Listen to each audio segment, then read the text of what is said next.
This evening, we're joined by Jonathan Kemp, who attended Stowe School and was a boarder in Walpole until 1979. Many of you will have seen his profile in the Times on the 27th of October, which explored an extraordinary life that has taken him from Stowe to the punk scene, from the Metropolitan Police to entrepreneurship, and through a long and honest journey of managing bipolar 2 disorder and dyslexia. Jonathan's story challenges assumptions about privilege, identity, and strength. He speaks openly about the pressures he felt growing up, his struggles to find a sense of self beyond expectation, and how he eventually came to understand his own mental health and build a life defined on his own terms. This evening's conversation is part of Croft House Movember interview series, highlighting men's health and mental health in support of the Movember campaign. Their work encourages early self-seeking, help-seeking, honest conversations and support for those navigating complex emotional and psychological challenges. Jonathan's experience and the courage with which he has chosen to share it aligns powerfully with that mission. If you would like to donate to Movember, please use the QR code above. Jonathan, thank you for being with us. Thank you for inviting me. I greatly appreciate it. Thank you. So to start off, when you think back to being young, does any moment stand out when you realized your inner world felt a bit different to other people's? Definitely. I'd say it was by the time I got to primary school, so probably age 6, 7, I knew there was something wrong, but I didn't know what it was. Yeah, and then it just that sort of feeling of internal disquiet just carried on. And then in addition to that, I also had problems with studying. So I was no good at exams and had fairly convinced myself that I was stupid by the time I came to Stowe. You grew up with a very clear script for how life was supposed to look. What pulled you away from that path? And did it feel like rebellion or simply self-preservation? That's a really, really interesting question. So, yes, you're right. I've had a very privileged background, but I never really felt I fitted in, and I never talked about it to anyone. So comparatively few people knew, and yeah, I think I was struggling a lot at school, and I think that sort of determined my behavior and my outlook. And certainly by the time I got to Stowe, it was very clear to me that studies was not my thing. Yeah, and I was always getting into trouble, always. I remember my housemaster saying to me, he said, "Kemp, I want you to promise you will not get in trouble for the rest of term." And I think it was about 5, 6 weeks left. And I couldn't answer him because I knew there was absolutely no chance of me not getting into trouble. I just couldn't pass up the opportunities. And as it turns out, I think it's quite a common trait for people who have dyslexia is that you reach a point where you just think, "Ugh, sod it. I'm going to do something else." As you said, you were diagnosed with dyslexia and bipolar 2 later on in life. And I wanted to ask how that can shift the ground under your feet, and how did those moments land with you emotionally and practically? Again, a superb question. So the dyslexia, I had no idea I had dyslexia. I went to university as a mature student in my 30s. I worked my socks off, got a distinction on one course, nearly a distinction on my master's degree. But I was working 10 to 12 hours a day, and I took one day off every 2 weeks. And during that time, I had no idea that I might have dyslexia, none at all. And it wasn't until my early 40s that I started working with other people. A few of my clients and a few people I was working with said, you know, do you think you might have dyslexia because of the way sometimes you write things, sometimes the way that you describe things? So I thought from then on I might have it, and I didn't get tested till I was 48 or 49, I think. And when I got tested, I remember sitting there it was a 3-hour test, and I remember sitting there thinking, you know, if I use all the techniques I've developed, then, you know, maybe I won't be proven to be dyslexic. And then I thought, well, I'll just shut up, Jonathan, get on with the test. And then about 30 seconds later, I was doing some maths problems. And within a millisecond, I was back at school again. I was sitting in front of the maths papers and not being able to do it. And I started crying. You know, it was completely unorchestrated. And I had to stop for about a minute or 2 minutes, sort of recompose myself, and then carried on. But that's sort of how deep and powerful it was. And it wasn't until I was probably early 50s that I finally accepted I wasn't stupid.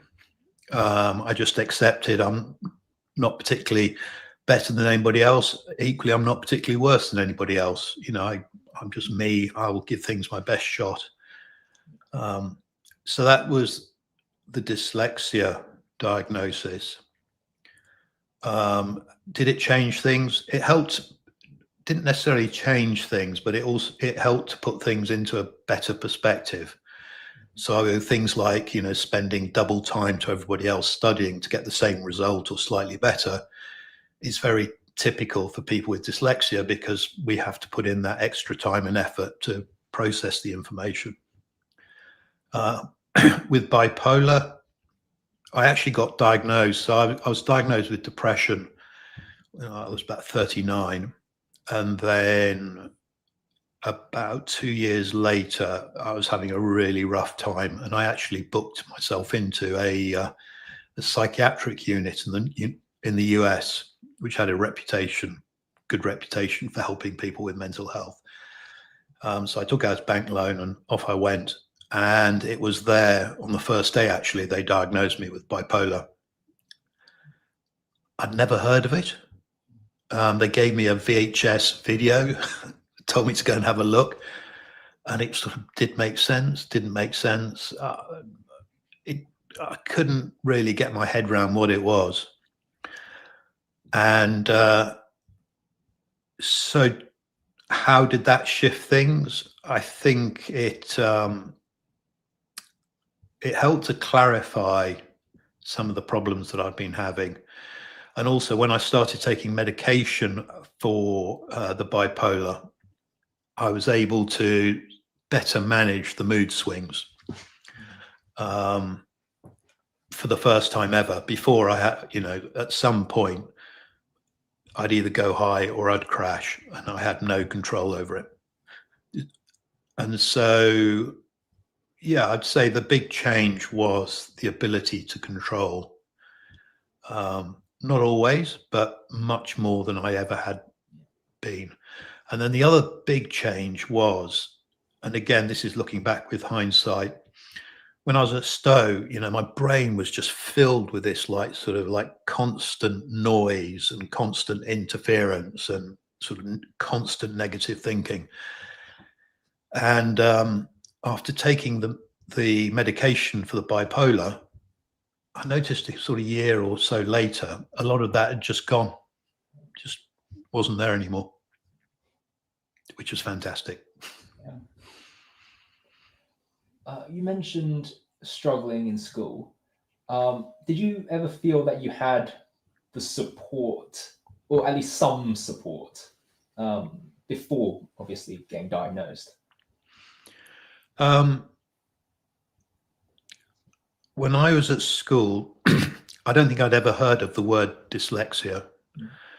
And certainly, you know, if somebody said, oh, you're neurodiverse, I would have looked at them with a completely blank stare.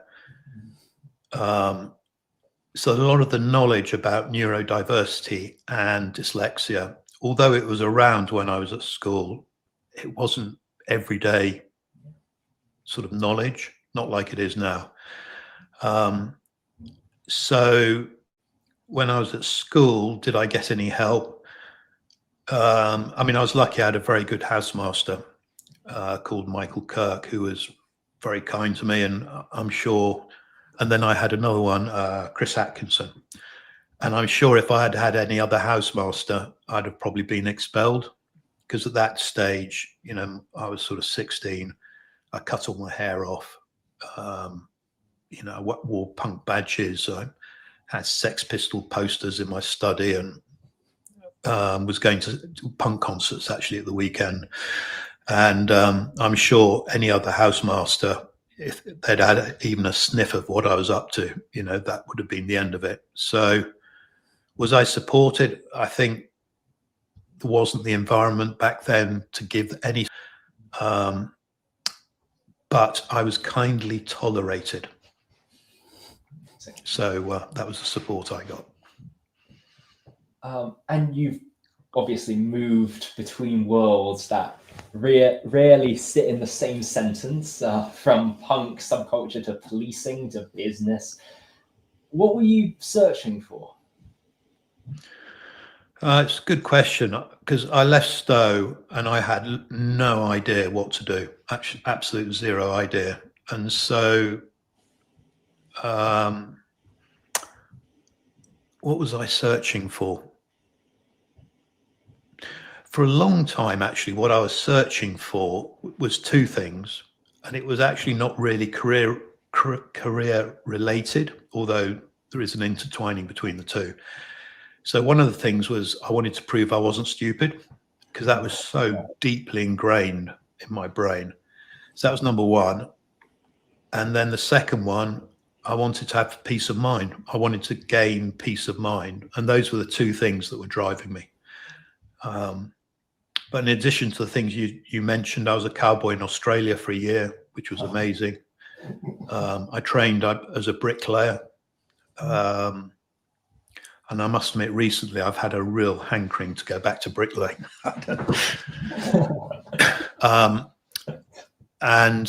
Yeah, I was in the police for 12 years. The reason I joined the police was specifically to try and sort myself out. I thought, you know, I've fought authority and I've been anti-authoritarian, you know, all my life. And now I'm going to see if I sort of play the game, and if I, you know, do what I'm told to do, basically, will that make a difference to how I feel about things? Yeah. And I would say the police actually helped me enormously, because it provided like a sort of framework and a structure, which when mental health is a challenge, that's really, really useful. Letting go of the life you expected to inherit is a very powerful act. How did that decision shape your sense of who you are and what freedom means? It shaped it enormously. I mean, I knew it was coming on the horizon for a whole variety of reasons. Fortunately, with the mental health, I'd had by that point a lot of sort of therapy, you know, both individual and group work. And so my thinking around my background, my family, was vastly different to what it had been in my 20s and 30s.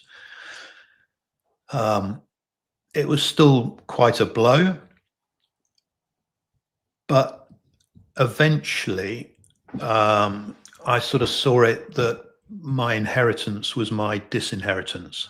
So actually, you know, what did I get from my family? Well, what I got was the genes. You know, there are lots of entrepreneurs in my family, a lot of people who've done service for others, not expecting to be paid for it, and done some extraordinary things. And I thought, you know, that's the real gift.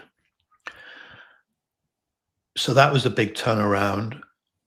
the other thing it did, it freed me completely from just standards and expectations of when I was growing up.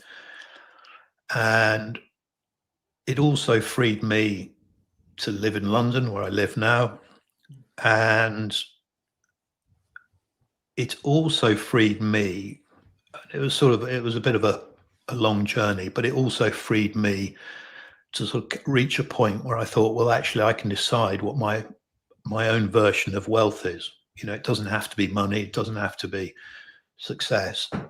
And this was during COVID. And at that point, I thought, actually, my real wealth is the huge knowledge I have in terms of mental health. You know, I spent 20 plus years trying to figure it out myself through willpower and lots of other things. And I've had 20 years experience of getting medical help from medical professionals. So I've seen both sides of the fence. And I fought tooth and nail not to go on the other side to get medical help, because I saw that as a weakness. So at a later age, what my sort of disentanglement from my background has actually freed me to do what I'm doing now. I then decided to write a book on my experience with mental health, which, you know, if I'd been farming up north, that would never have happened. And starting in January, I'm doing a 9.5 month charity walk for 4 mental health charities. And again, I would never have done that, you know, if I'd been sort of doing things that I thought I might be doing when I was younger. As you mentioned your book, when you started writing about your life, you must have had to face memories that were complicated or uncomfortable. What, if anything, surprised you as you began putting those experiences into words? So the problem I had with writing was actually just one of the main problems was the act of writing, because my head still tells me today I'm no good at writing. People won't understand what I write. And so how I got round that was, I thought, you know, for the most part, when I talk, people understand what I'm saying. So I thought, okay, I'm going to write as if I'm talking to someone. And I think that's the first time I've consciously done that, certainly to that extent. So that's one thing that sort of came out of the process. And yeah, it meant that I finished. If I hadn't had that sort of rationale of thinking, okay, let's write as you speak, people understand when I speak, I don't think I would have done it. Another thing that I did was get the right professional help. So I employed a male copy editor, a female copy editor, because I wanted it to be a good read for both. I asked the female copy editor to do a sensitivity check, and then I had a proofreader. So rather than trying to sort of skimp and get friends to do it, or I found a really good writing website and got professionals to do it. And in terms of the content, so I actually started with the last year, just before writing. And I didn't do it in chronological order. I chewed off the chapters that were easy to do or short to do. And I just literally just kept chipping away. And then about halfway through, I suddenly thought, actually, what also can really help is my analysis of mental health. You know, because one of the skills I have is that I will analyze things ad infinitum. And so I thought, okay, I'll include that in the book. So for example, there are, like, I call them foundations, but 14 foundations that I use that I find really helpful just to sort of manage my mental well-being. And the interesting thing for me there was I had to really think what exactly did make a difference. That was number one. And then I had to really think to myself, okay, what's the sequential order? So what makes the most difference and what makes the least? And that whole process gave me a lot of clarity, which, you know, I use. And actually, might sound a bit strange, but I actually find the book helpful myself, because I forget from one minute to the next, you know, what I've sort of thought of. And so I find it for myself a useful reference point. In terms of difficult things, I was super careful not to involve any of my family, because, and certainly none that are alive, because I didn't want to cause any unnecessary angst. And I was also super careful to avoid any self-pity or resentment, because I didn't think it would add any value, and it's not something I wanted to leave people with. And then there was, right at the very end, I hadn't thought about it, and I was really in two minds whether to put it in. And I spoke to a couple of police colleagues, and they said, actually, this could help people. So after I left Stowe, I was sexually assaulted at knife point. And the only reason I'm probably sitting here now is that I jumped out of I think it was a second floor story window of a block of flats. I was lucky I didn't break my legs. And yeah, and I was really two minds whether to put that in. And in the end, I decided to, because, you know, for a lot of people, that's also their lived experience, particularly for females. And I thought, you know, by putting that in, it sort of helps to build a closer connection with those people. Yeah. I imagine it must have been very freeing to be able to write this sort of book.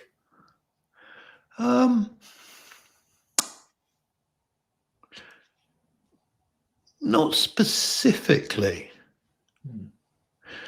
I mean, I still, at each point, there was like at each sort of point of no return. So when I had it, when I sent it out to advanced readers, there was still a part of me thinking, Jonathan, this is not a great idea. You know, I'm not sure you should be doing this. And anyway, I sent it to about 60 people. And then when it came to actually formally publishing it, and so, you know, it's available on Amazon and elsewhere, again, I had this sort of like slight knot in my stomach, thinking, oh, I don't know about this. And then I thought, sod it. Come on, let's get on with it. Jonathan, there was a time when you kept your title very private, and now you use it to open up conversations about mental health and resilience. What Correct. shifted in your thinking that made you feel comfortable stepping into that visibility and responsibility?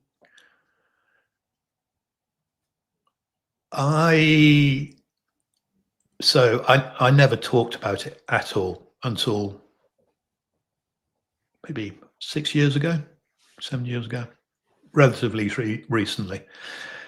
And I did think that if the situation arose and I could actually use it to be of benefit to people or for something positive, then I would. And so I spoke to a few people about whether, you know, to mention it. And because it's such a sort of key part of, you know, whether I like it or not, it's a key part of my story. And it had influenced, you know, many things, both positive and negative. So it's only really, I suppose, in the last, since the, just trying to think. Yeah, probably only really in the last 6 months that I've sort of been more open about it. And then I have a lady who's helping me with PR, and I chatted with her, and she felt that it could be used to positive effect. And so now I'm sort of quite chilled out about it. Yeah, and I think it goes to show that you know, it doesn't matter where we come from, whether we're a bricklayer, a police officer, or, you know, someone with everything that other people might want in terms of mental health. It's a level playing field. And when it's bad, it doesn't matter what you have externally. The mental illness just overrules everything. With so many revelations, I guess, coming more recently, later in life, what sort of advice would you have for pupils who watch this and might feel some sort of pressure to have it all figured out or to fit a particular mold? What would you say to them?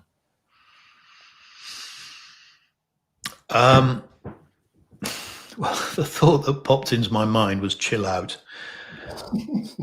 which isn't very helpful. Funny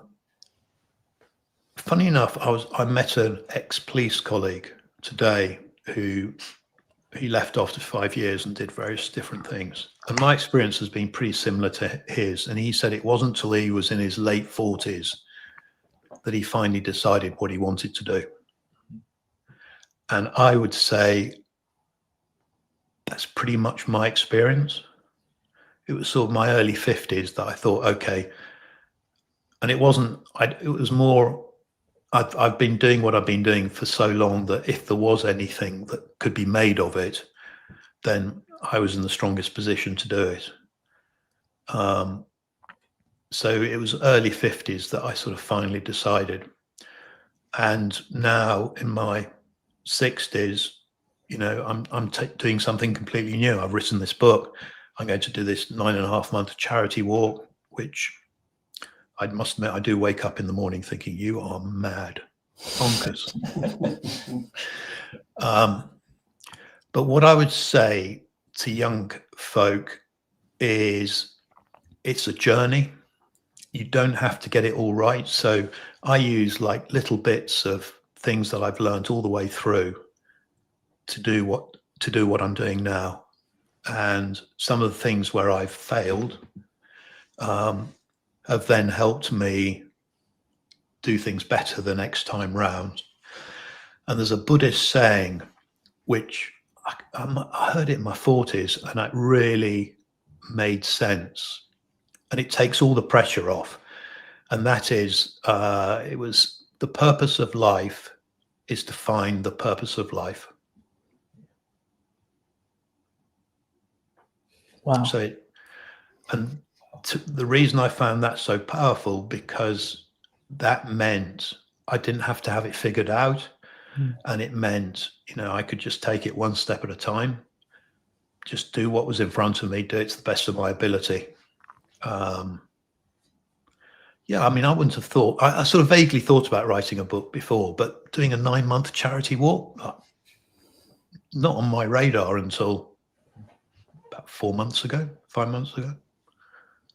So things are continually evolving. Amazing. Jonathan, thank you for sharing your story with such honesty and courage this evening. Once again, if anyone would like to contribute to the Movember campaign and the vital work it supports, please take a moment to scan the QR code, which will be on the video. And Jonathan, once again, thank you for being here and for reminding us what courage looks like in practice.